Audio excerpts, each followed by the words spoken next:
Chicken fry তো অনেক খেয়েছেন। এইভাবে একবার ট্রাই করে দেখুন। এটা খেতে যেমন অসম্ভব মজা হয়, তৈরি করাও অনেক বেশি সহজ।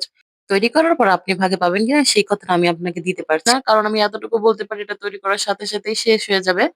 আসসালামু আলাইকুম। কেমন আছেন সবাই? এমআর লাইফস্টাইল থেকে আরো একটি নতুন রেসিপি নিয়ে আপনাদের সামনে চলে এসেছি। আজকের রেসিপিতে থাকছে চিকেন ফ্রাই।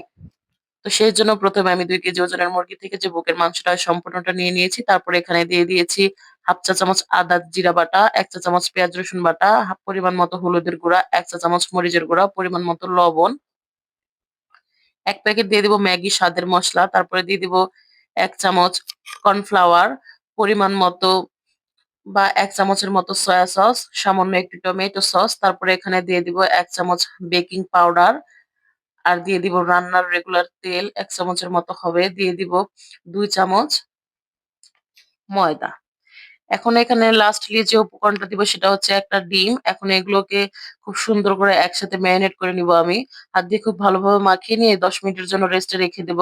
১০ মিনিট পরে চুলায় একটি প্যান বসিয়ে নিয়েছি। আর এখানে পর্যাপ্ত পরিমাণ তেল দিয়ে তেলটাকে হালকা করে গরম করে নিয়েছি। এখন একে, একে আমি চিকেন গুলোকে এখানে দিয়ে দিব।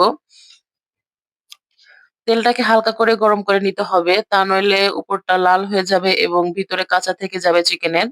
আর আমি এগুলোকে লম্বা, লম্বা করে পাতলা, পাতলা করে স্লাইস করে কেটে নিয়েছি। আপনারা চাইলে যেকোনো শেপ দিয়ে নিতে পারেন। এভাবে কেটে নিলে চিকেনটা অনেক তাড়াতাড়ি ফ্রাই হয়ে যাবে এবং ভিতরটাও জুসি এবং ক্রিসপি হবে। তো দেখতেই পাচ্ছেন এখন আমি এগুলোকে খুব সুন্দর করে উল্টে-পাল্টে তৈরি করে নেব। এটা যে খেতে কি মজা হয় একবার হলে ট্রাই করে দেখবেন। আমার ছেলে চিকেন ফ্রাই অনেক পছন্দ করে। তো আমি চেষ্টা করি বিভিন্ন সময় বিভিন্নভাবে তৈরি করে দিতে। আর এইভাবে তৈরি করাটা আমার কাছে মনে হয় সবচাইতে বেশি সহজ। আপনারাও ট্রাই করতে পারেন। ভাবলাম আমি যেহেতু করেছি আমার অডিয়েন্সরা কেন বাদ যাবে। তো আমার আজকের রেসিপিটা কেমন লাগলো অবশ্যই কমেন্টে বলে যাবেন। যেন আবার পরবর্তীতে নতুন কোনো রেসিপি নিয়ে আপনাদের সামনে চলে আসতে পারি। তো সবাই ভালো থাকবেন। আল্লাহ হাফেজ।